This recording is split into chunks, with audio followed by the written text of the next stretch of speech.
بسم اللہ الرحمن الرحیم۔ السلام علیکم ورحمۃ اللہ وبرکاتہ۔ بسم اللہ الرحمن الرحیم۔ عزیز طلبہ، امید ہے آپ سب خیریت سے ہوں گے۔ آج کی اس ویڈیو کے اندر ہم سبق نمبر 47 پڑھیں گے۔ اس ویڈیو سے انشاءاللہ ہم باقاعدہ طور پر قرآن مجید کے مشکل صیغوں کو حل کریں گے، ایک کے بعد دیگرے ان تمام صیغوں کا بیان آئے گا۔ اس سے قبل صاحب کتاب نے یہاں پر تمہیداً کچھ باتیں لکھی ہیں، تو آئیے پہلے ان کو پڑھ لیتے ہیں۔ الدرس السابع والاربعون، سبق نمبر 47۔ تمہید ينبغي أن يكون في آخر الكتاب بيان الصيغ المشكلة من القرآن الكريم۔ کتاب کے آخر کے اندر قرآن مقدس کے مشکل صیغوں کا بیان ہونا چاہیے۔ کیوں؟ لأن المقصود الأصلی من تعلم النحو والصرف هو إدراك معاني القرآن الكريم، اس لیے کہ اصل مقصود صرف اور نحو سیکھنے کا قرآن پاک کے معانی کا جاننا ہے۔ وهكذا يكون بيان تلك الصيغ سببا لذكر القواعد السالفة أيضا، اس اعتبار سے پہلے جو قواعد بیان کیے تھے ان کا سبب ان صیغوں کو سمجھنا بن جائے گا، یعنی جتنی پیچھے ہم نے قواعد پڑھے ہیں اور علم الصرف کے مباحث پڑھی ہیں اس کو پڑھنے کی وجہ قرآن پاک کے یہ صیغے بن جائیں گے۔ آگے طریقہ کار لکھا ہے کہ اس صیغے کو کیسے ہم حل کریں گے۔ والطریق یکون ہکذا، ترتیب یہ ہوگی، طریقہ یہ ہوگا، بأن نكتب الصيغة طبقا للتلفظ خلافا للإملاء، کہ ہم جب صیغہ لکھیں گے ابتدا کے اندر عنوان کے طور پر اس کو تلفظ کے اعتبار سے لکھیں گے کہ یہ صیغہ پڑھا کیسے جاتا ہے، کیسے لکھا ہوا ہے، اس طریقے سے ہم نہیں لکھیں گے۔ کیوں؟ لتكون مشکلة في الظاہر، تاکہ صیغے کے اندر جو پیچیدگی ہے یا مشکل پن ہے وہ ظاہر ہو۔ ثم نبینها حتى يندفع الاشکال، اس کے بعد ہم اس کو بیان کریں گے تاکہ اشکال دور ہو جائے۔ ونأتی بلفظة صاد للصیغة، ہم صیغے کو بیان کرنے کے لیے مختصر طور پر صاد لکھیں گے۔ وبلفظة با لبیانها، اور اس کی توضیح اور بیان کو ہم با کے حرف سے ظاہر کریں گے۔ تو یہ تھی تمہید۔ اس کے بعد یہ کے بعد دیگرے ان صیغوں کو پڑھتے ہیں۔ سب سے پہلا صیغہ ہے فتقون۔ قبل اس کے کہ میں ان صیغوں کی تعلیلات کروں، ایک بات عرض کر دیتا ہوں کہ ہم ان صیغوں کے اندر ظاہری صیغے کو حل کریں گے، جو اس کے مضارع یا دیگر کلمات کے اندر قواعد جاری ہوئے ہیں ان کو مختصر طور پر ذکر کر کے آگے چلیں گے۔ ایک ایک صیغے کے اندر جو متعدد قواعد مذکور ہیں ان کی تفصیلات میں نہیں جائیں گے، اس لیے کہ ہمارا مقصود اور مطلوب یہ ہے کہ ہم صیغے کو سمجھیں، صیغہ کیا ہے، نہ یہ کہ اس کے اندر قواعد کا جو اجرا ہوا ہے ان کو ابتدا سے تفصیل کے ساتھ ہم سنیں۔ تو آئیے شروع کرتے ہیں۔ فتقون، اس صیغے کا بیان دیکھیے۔ هذه صيغة الجمع المذكر الحاضر للأمر المعروف الناقص الياء من باب الافتعال، یہ صیغہ جمع مذکر حاضر فعل امر معروف ناقص یائی باب افتعال سے ہے۔ اب جمع مذکر حاضر امر معروف ناقص یائی کا صیغہ کیسے ہے اس کو دیکھیے۔ اصلہ، اصل کے اندر صیغہ ہے فَإِتَّقُونِ، اتقو امر کا صیغہ ہو گیا، ابتدا کے اندر فا ہے اور آخر کے اندر نی ہے، یا متکلم کے ساتھ نون وقایہ بھی ہے۔ فَحُذِفَتْ حمزۃ الوصل لاتصال الفاء، ابتدا کے اندر جو حمزہ ہے صیغہ امر کے اس کو فا کی وجہ سے حذف کیا گیا ہے، اس لیے کہ صیغے کے ساتھ جب فا آ گیا تو حمزہ وصلی کی حاجت باقی نہیں رہی۔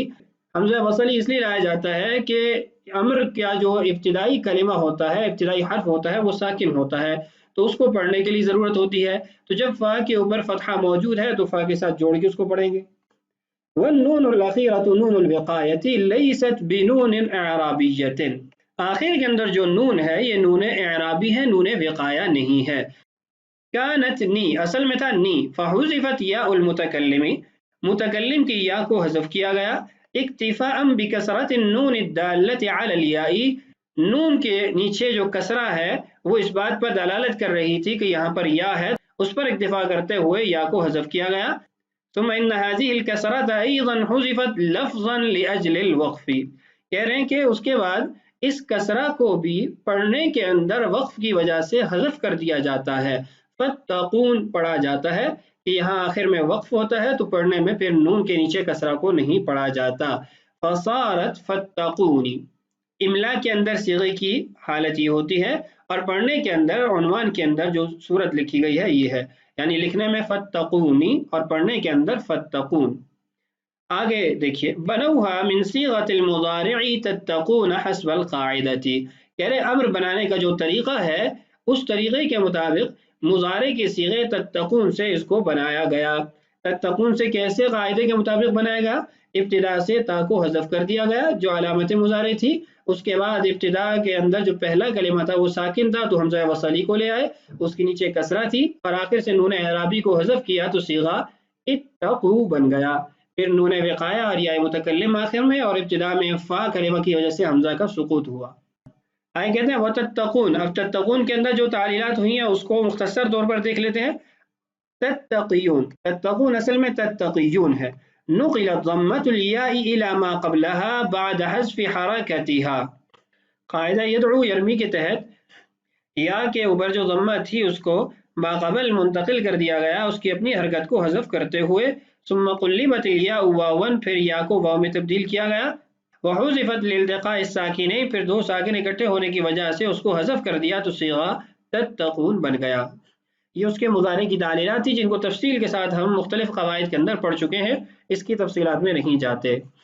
یہاں ایک بات آپ کے ذہن میں آ سکتی ہے کہ صاحب کتاب نے اس کو ناقص یائی کیوں کہا ہے حالانکہ یہ لفیف مفروق سے ہے؟ تو اس کا جواب یہ ہے کہ لفیف بھی ایک اعتبار سے ناقص ہوتا ہے، کیونکہ ناقص وہ کلمہ ہوتا ہے جس کے لام کلمہ میں حرف علت ہو، اور لفیف کے اندر بھی لام کلمہ میں حرف علت ہے، تو اس وجہ سے لفیف پر ناقص کا اطلاق ہو سکتا ہے۔ دوسری بات یہ ہے کہ یہاں پر فا کلمہ میں جو واو حرف علت تھا وہ تا سے تبدیل ہو کر مدغم ہو چکا ہے، اور قلب و ابدال سے شے اپنی حقیقت سے خارج ہو جاتی ہے، لہٰذا موجودہ حالت میں فتقون صرف ناقص ہی ہے، اس لیے مصنف رحمہ اللہ نے اسے ناقص کہا اگرچہ اصل کے اعتبار سے لفیف مفروق ہے۔ تو یہ دو جواب تھے اس کے، ایک تو یہ کہ ناقص بھی ہے لفیف کا صیغہ اس لیے اس کو ناقص کہہ دیا، اور دوسرا یہ کہ فتقون کے اندر جو فا کلمہ میں واو تھی اس کو تا میں مدغم کر کے اس کی اپنی اصل حالت کو ختم کر دیا گیا، اس لیے مصنف رحمہ اللہ نے ناقص یائی اس کو کہا ہے۔ دوسرے صیغے کی طرف بڑھتے ہیں۔ دوسرا صیغہ ہے فرحبون، مثل فتقون فی البیان، یہ فتقون کی طرح ہی اپنی وضاحت کے اندر، الا انہا من الصحیح من فتح یفتح، البتہ یہ فرق ہے کہ یہ فتح یفتح سے، رحب یرحب ہے، اور پہلے والا باب افتعال سے تھا۔ اس کے بعد صاحب کتاب فائدہ کے عنوان سے دو تین مباحث کو ذکر کرتے ہیں، آئیے ان کو بھی پڑھ لیتے ہیں۔ کہتے ہیں کثیرا ما یقع اشکال اذا لاحقت نون الوقایت فی آخر الافعال الموقوفۃ او المجزومۃ حینما تحذف منها یاء المتکلم ویوقف علی النون کما مر فی فتقون۔ کہہ رہے ہیں کہ جب نون وقایا ایسے افعال کے آخر میں آ جائے جو جزمی ہوں یا وقفی ہوں، اور پھر اس کے بعد یا متکلم کو بھی حذف کر دیا جائے اور نون پر وقف کیا جائے جیسا کہ فتقون کے اندر گزرا ہے، تو اکثر اس سے اشکال پیدا ہو جاتا ہے۔ فَيَتَحَيَّرُ الْمُتَكَلِّمُ، بولنے والے کو، پڑھنے والے کو حیرت ہوتی ہے، وَيَقُولُ فِي نَفْسِهِ، اور وہ یہ سوچتا ہے كَيْفَ بَقِيَتِ النُّونُ الْإِعْرَابِيَّةُ مَعَ الْجَزْمِ، کہ نون اعرابی جزم کے ساتھ کیسے یہاں پر رہ گیا، یہاں کیسے وہ جزم کے ساتھ آ گیا، كَمَا فِي فَتَّقُونَ وَفَرْحَبُونَ، جیسا کہ فتقون اور فرحبون کے اندر ہے۔ والحقیقت، حقیقت یہ ہے، انہا لا تکون، کہ وہ نہیں ہوتا، نونا اعرابیتا، نون اعرابی نہیں ہوتا، بل تکون نون وقایت، وہ نون وقایا ہوتا ہے۔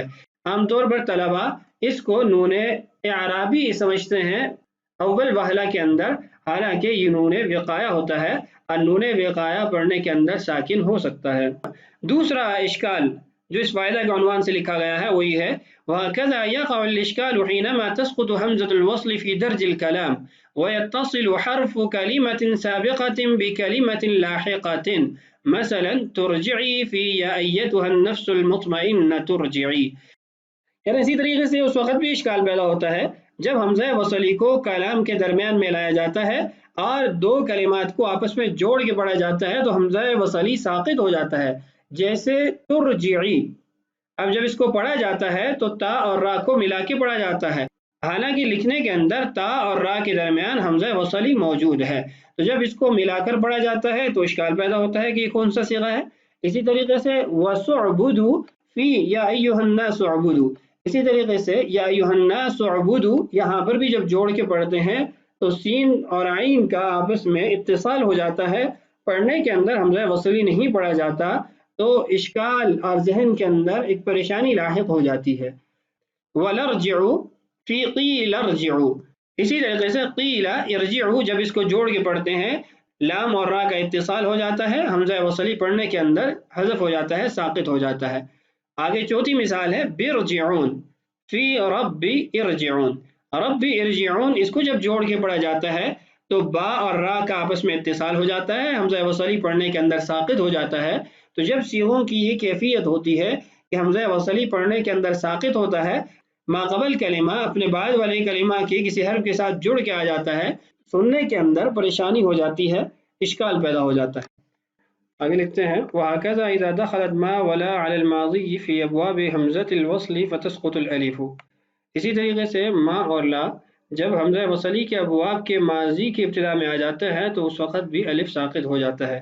آگے مثال دیکھیے مَجْتَنَبَ وَمَنْ فَطَرَ، اصل میں ما اجتنب وما ان فطر، تو یہاں پر الف اور حمزہ دونوں نہیں پڑھے جا رہے، حمزہ وصلیہ جو صیغے کا ہے اور ما اور لا کے آخر کے اندر جو الف پایا جا رہا ہے۔